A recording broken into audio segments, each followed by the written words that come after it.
y'all. I'm back. I'm back. Just you know how technology is. The moment I come on here, then I get a phone call. So, but that's a reminder though. I have to make sure that I put my phone on D&D, do not disturb, during this special time. I hope that everybody is doing great. Peace and blessings. Assalamu alaikum. My name is Miss Seisha, and I am on here this evening for me, and it is probably could be daytime for you, afternoon, whatever time of day it is. I hope that you are doing great, and I'm gonna tell y'all right now, a sister is burning up. Okay, sister, hot. Them temperatures, y'all. We got them 90s up in here. Okay, got the 90s. The 90s is not my friend. I know some of y'all out there, y'all just loving it. Y'all just basking in it. Y'all like, yeah, we doing it, we kicking it. Oh my goodness, no, not for me. All right, I ain't trying to deal with all this heat, okay? And whether I got on the hijab or not, all right? Because I know some folks like, yeah, well, y'all got to be covered up. Actually, let me tell you this.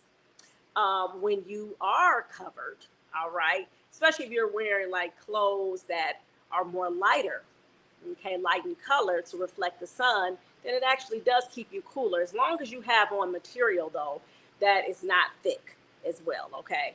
But also, real talk, whether you got on clothes or you butt ain't naked, you gonna be hot.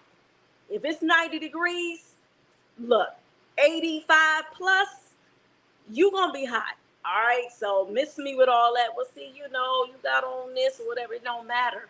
Folks be burning up and they got on the shortest of shorts, whatever they got on, okay? So now, with all that being said, I have to regretfully say this, that following the read aloud, we will not be able to do the Kahoot game, unfortunately, because there is a problem in our community with the internet that we have, all right? And so that's why I'm actually filming the read aloud from my phone. I typically do it from my laptop, and that's when I'm with the laptop, it's connected to the Wi-Fi. So that's when I'm able to go ahead and share the Kahoot game after the read aloud. But since I'm doing it from my phone, and I was actually trying to figure out how I could share the Kahoot game through my phone, I was having too many issues trying to figure that out in the short span of time that I had. That's why part of two, why I came on a few minutes late. So with that being said, I'm not going to be able to do the Kahoot game that I have, started implementing after the read aloud. So I just want to apologize to you all for that. But I still said I want to come on here and do the read aloud. I said at least I could do that on the phone. So here we go. Bam, y'all. Yes, this is the book right here, Unspeakable, the Tulsa Race Massacre, written by Carole Boston Weatherford and illustrated by Floyd Cooper, the late Floyd Cooper, by the way. I've said this plenty of times when I've read books that he's illustrated. I never met him in person. We were actually Facebook friends.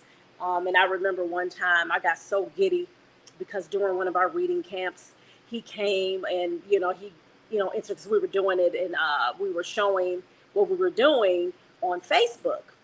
And when I saw his name pop up and he was watching, I was just like, oh my God, y'all, Floyd Cooper. I got all starstruck.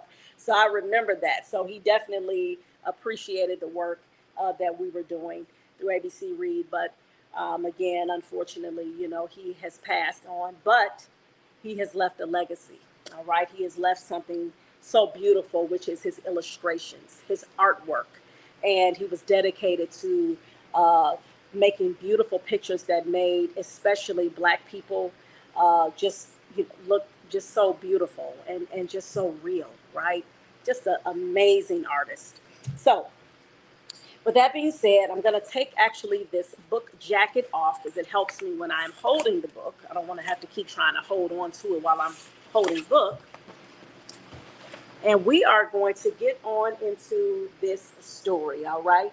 And what you all can do is after the story, I would love for you guys to make sure that you are having conversations with your little ones about what happened in Tulsa, Oklahoma, what we call Black Wall Street in that Greenwood area, all right? Talk to your children about that. This is a history that they most definitely should know about. All right, let's dive in.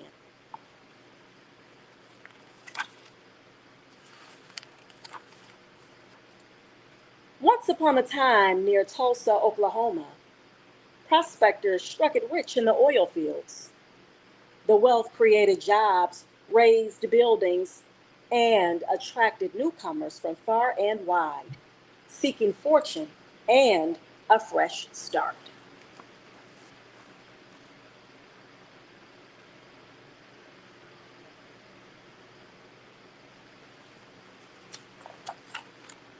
Once upon a time in Tulsa, there was a community called Greenwood. Its residents descended from Black Indians, from formerly enslaved people, and from exodusters who moved west in the late 1800s, fleeing the violence and racism of the segregated South.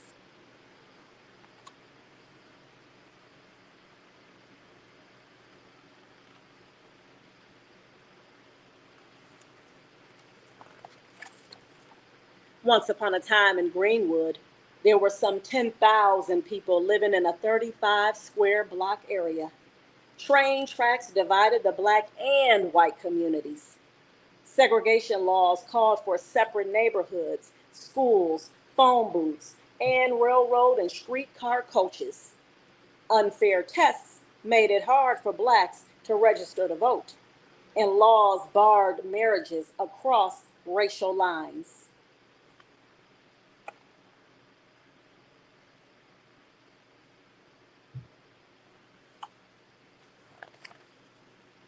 So many black businesses cropped up along a 1 mile stretch of Greenwood Avenue that educator and business leader Booker T. Washington called the area the Negro Wall Street of America. The name later became Black Wall Street, and the community kept thriving.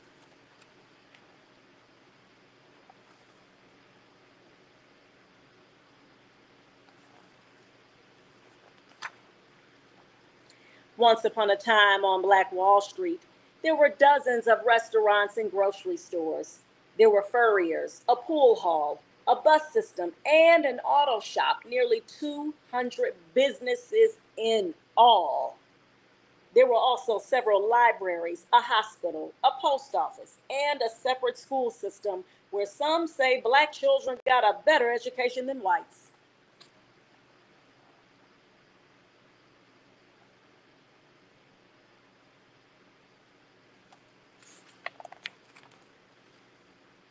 There were two black owned newspapers, the Tulsa Star and Oklahoma Sun, and over 20 churches and 15 black doctors, including Dr. A.C. Jackson, the most able black surgeon in the nation.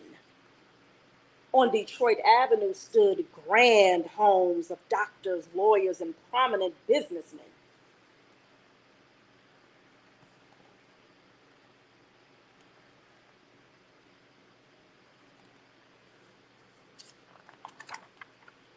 Once upon a time in Greenwood, there were barber shops and beauty salons. Miss Maybell's Little Rose Beauty Salon bloomed on Thursdays when maids who worked for white families got coiffed on their day off and strutted in style up and down Greenwood Avenue. The soda fountain at Williams Confectionery was the backdrop for scores of marriage proposals.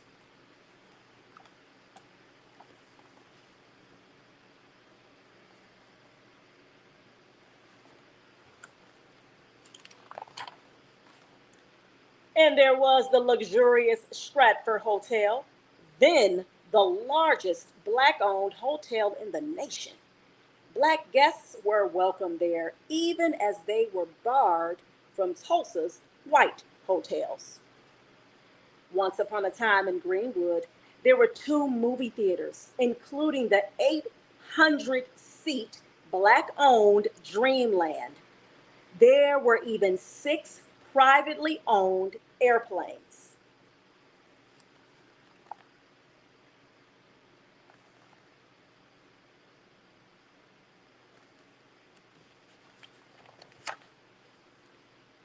But in 1921, not everyone in Tulsa was pleased with these signs of Black wealth, undeniable proof that African Americans could achieve just as much, if not more, than whites.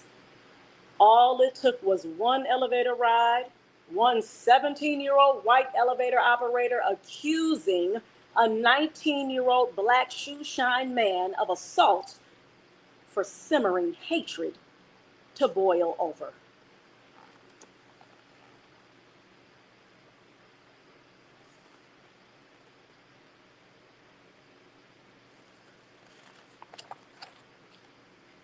With the accused man in jail, the white-owned Tulsa Tribune newspaper ran a headline prompting readers to nab him. Fearing the man would be lynched, killed by a mob before his trial, 30 armed Black men rushed downtown to his rescue.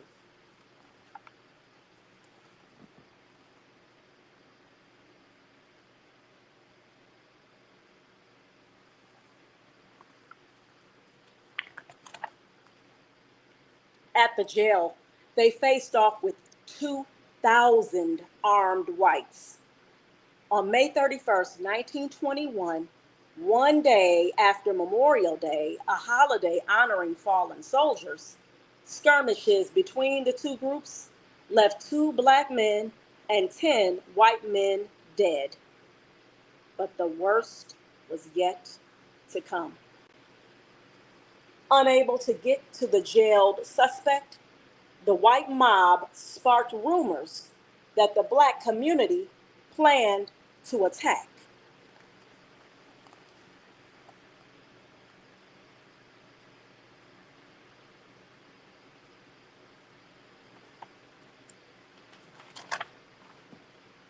Unchecked, and in some cases deputized by the police, the white mob stormed into Greenwood, looting and burning homes and businesses that Blacks had saved and sacrificed to build.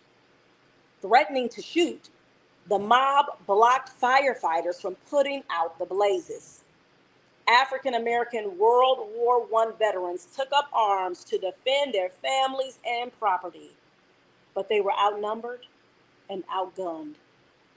Families fled with only what they could carry.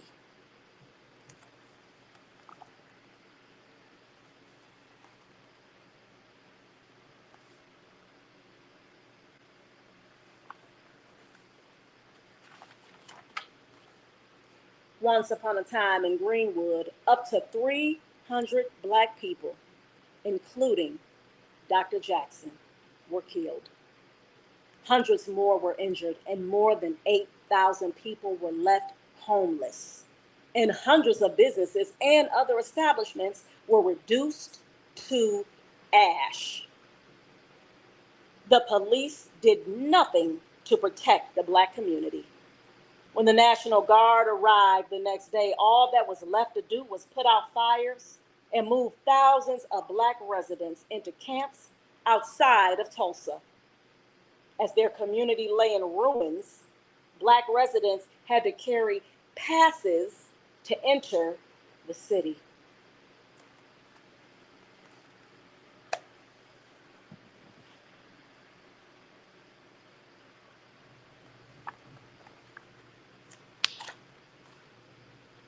In the days and weeks that followed, some Black Tulsans left and never returned.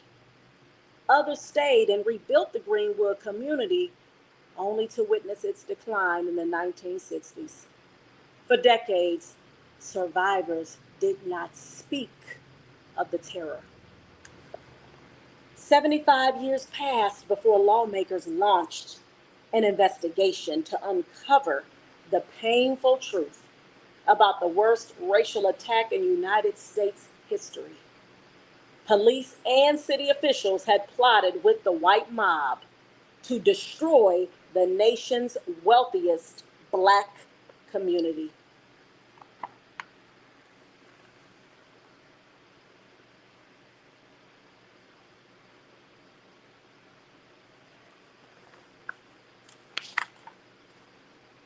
Today, Tulsa's Reconciliation Park remembers victims of the 1921 massacre and recalls the role of African Americans in Oklahoma history.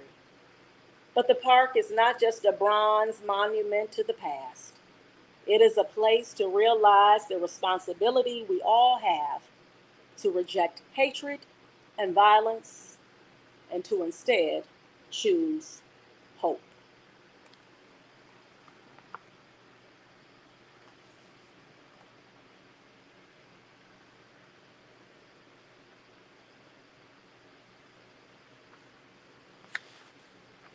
The end.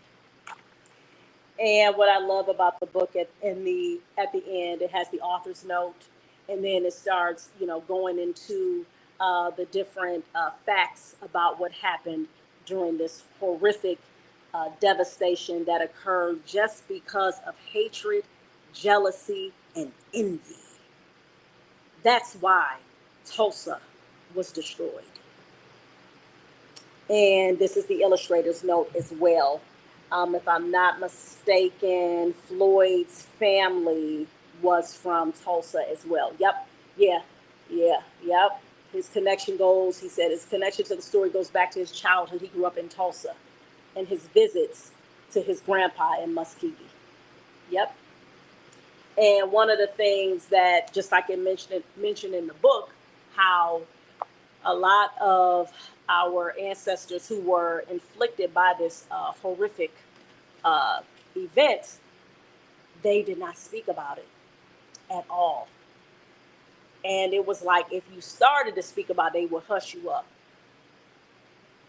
And so it just goes to show you that, the trauma, once again, the trauma that our people have endured and continue to endure to this day. But one of the takeaways that I really liked as well in this book, though, is the resilience. Was the fact that even though that Greenwood district got destroyed, as we learned, our folks still tried to rebuild it. They still tried their best, and they said, we're going to do everything we can to rebuild, because that's what we have to remember. We already know what we're up against.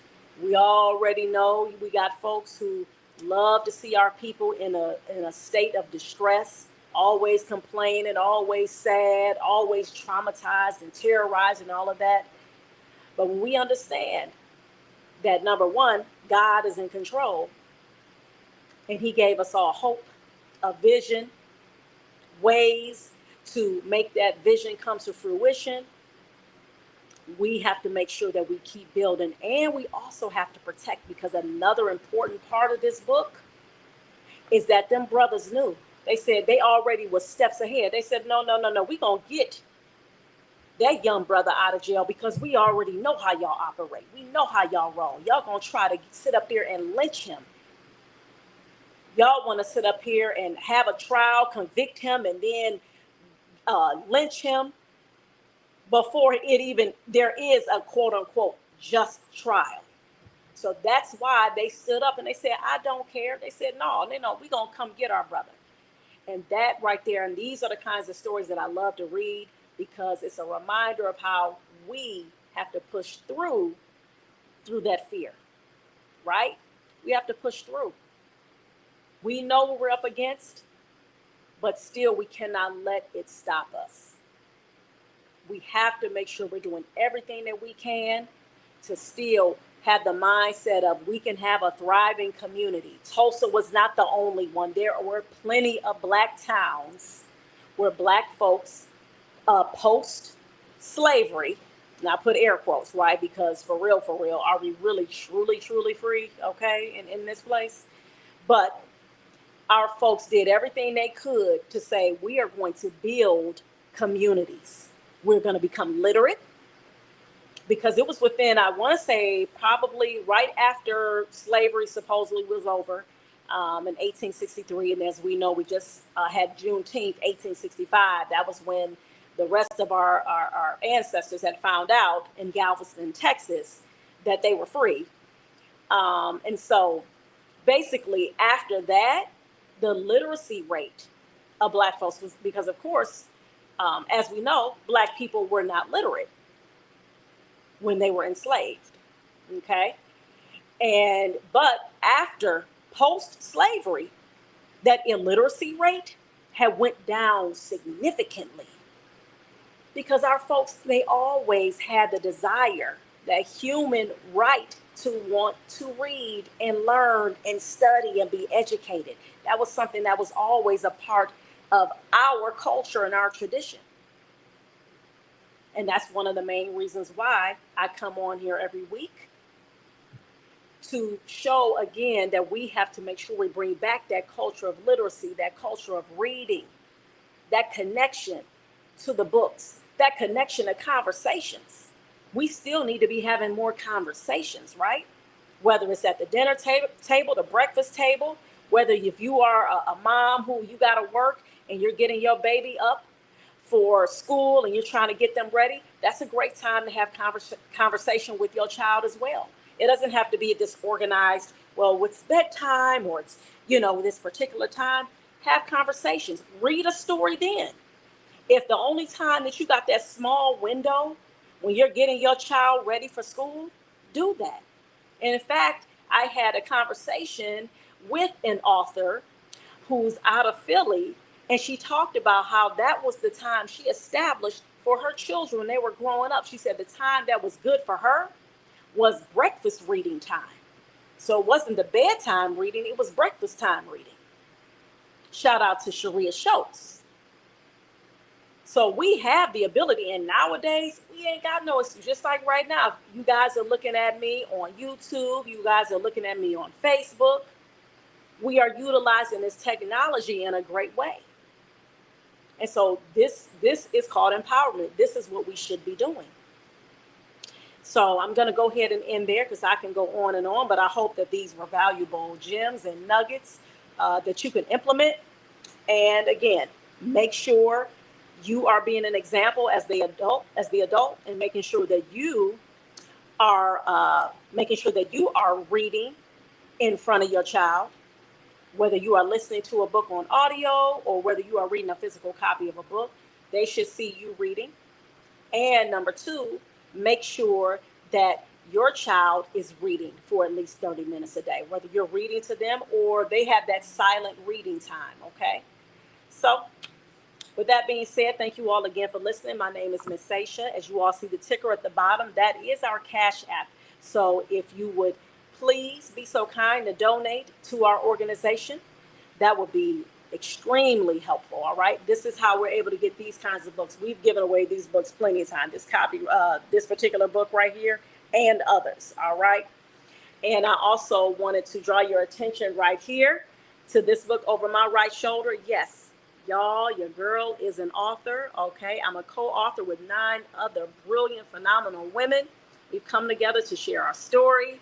We've come together to tell you about how we have persevered. We have turned our setbacks into comebacks. We have overcame those trials and tribulations, and we were able to triumph and take it into the next level so that we could become the best versions of ourselves. And that's why we came together to write the book, Her, Healed, Empowered, Resilient, y'all. All right, let me go ahead and bring this baby on to the front right there so you guys can swim. Yes, holla. Holla, okay? And my chapter is chapter 5, Escaping the Fear Trap House. I was just talking to a sister earlier today. Shout out to Sister Risa. I'm hoping she's still on, because I'm giving you a shout out, girl. And I appreciate her so much. And she was just reminding me, as I was telling her, I'm about full disclosure. full disclosure, this is a transparent moment before I get out of here, because I started having this little fear creep up about getting on an airplane, right? Because I said, yeah, we're having our book signing in Jersey, and I'm just like still a little nervous about getting on the plane. And then she was just reminding me, girl, remember, if anything was going to happen to you, it was already predestined to happen, okay? So get over the fear, put your trust in Allah, one God, and you keep it moving. And I said, thank you for reminding me. That's why I wrote the chapter, Escaping the Fear Trap House, right? Because fear will have you trapped. That's why I called it Escaping the Fear Trap House. What is a trap house? Y'all know what the trap house is, right? All right, have you up in that web and you feel like all you got, this, you have no way out. This is all you know. And that's what fear does. Okay, it debilitates you. Okay, it stunts you. It freezes you. It incapacitates you, right? And so, again, talking to myself, talking about where that fear came from my childhood, and, the different issues that I had growing up with my mom and then my dad, and, all those things right there. Again, I know as a parent, being, of course, a daughter and a parent, I understand very well how the ways that we raise our children and what we put into our children, that right there can build them up, make them feel confident, make them feel like they can do anything, that they will trust themselves, they will trust their intuition, they will not be riddled by self-doubt. But you have to build that in your child. They have to feel that love and that compassion and that mercy from you in order for them to be able to believe that they can do anything. However, the opposite can happen as well. If that child does not grow up in an environment from the mother, from the father, from those caregivers, feeling like that they can do anything, and they grew up with always being ridiculed, being condemned, berated, whooped, beat, yelled at, embarrassed, always a critique, something negative, scrounged up face, not looking positive. All those things affect that child, and it goes right into their psyche. Yes, it does. And these are things in the Black community in particular we got to get rid of, because that's a maladaptive behavior that we have adopted from our oppressors, and that is linked to the slave plantation. And that is a fact. And so that's why we have to be extremely vigilant about breaking those generational barriers, curses, traumas, whatever you want to call it. It's generational and it's horrible. And it got to be in the garbage. So with that being said, I thank you all again for listening. Grab your copy, Amazon.com. You want to be inspired, you feeling like you're in a rut, you need this book ASAP. Please go to Amazon.com. I am imploring you to do that. All right. So thank you all again for listening. Make sure that you share this video. Thank you for my YouTube family. I appreciate you guys for listening. I thank you all, my Facebook family. And we're going to, inshallah, God willing, everything will be cool for next week. We're going to be back on with the read aloud as well as the Kahoot game. And we're going to be on Instagram too. Because my Instagram folks ain't seeing me either. So I'm just like, but that's all right. I ain't about to go down complain lane. We're going to keep it moving. All right. So I thank you all for listening. Again, my name is Massacre. Make sure you make your donations, and you all take care. Please keep reading for at least 30 minutes a day. Reading is freedom.